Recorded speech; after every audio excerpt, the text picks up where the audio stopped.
There's buckets here completely filled to capacity. The walls are soaked. There's damp and mould growing on the walls.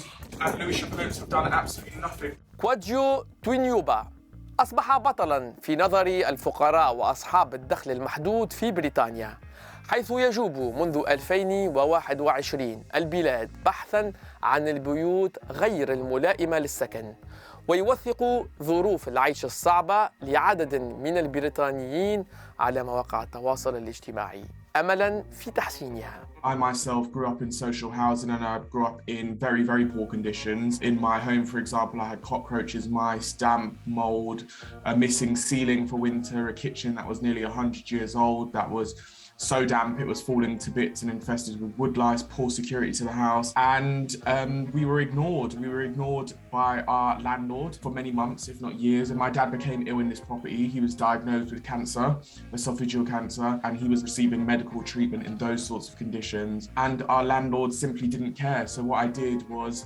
I decided to turn to social media and I took pictures and videos of the inside of my home.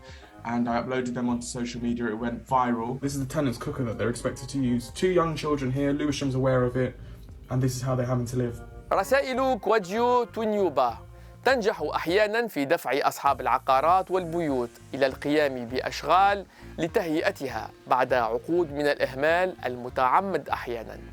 العائلة التي كانت تقيم هنا انتقلت إلى العيش في فندق على حساب مستثمر عقاري بعد أقل من 24 ساعة من ظهور فيديو كوادجو على الإنترنت، كما تسلمت بيتاً جديداً بعد فترة وجيزة من ذلك.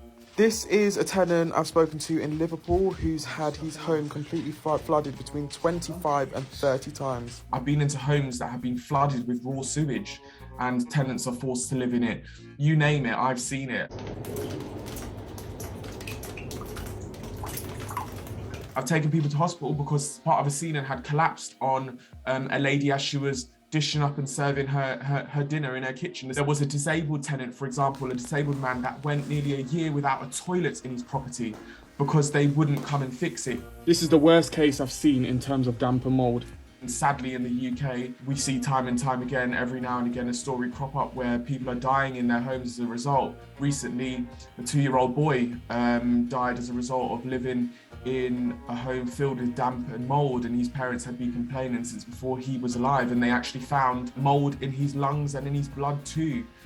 After he had passed away. I'm receiving people telling me they're living in similar conditions, not just in the UK, but from Northern Ireland, from Paris. What shocks me the most is the amount of people able to relate to it, not just in the UK, but beyond. People living in similar conditions, if not even worse.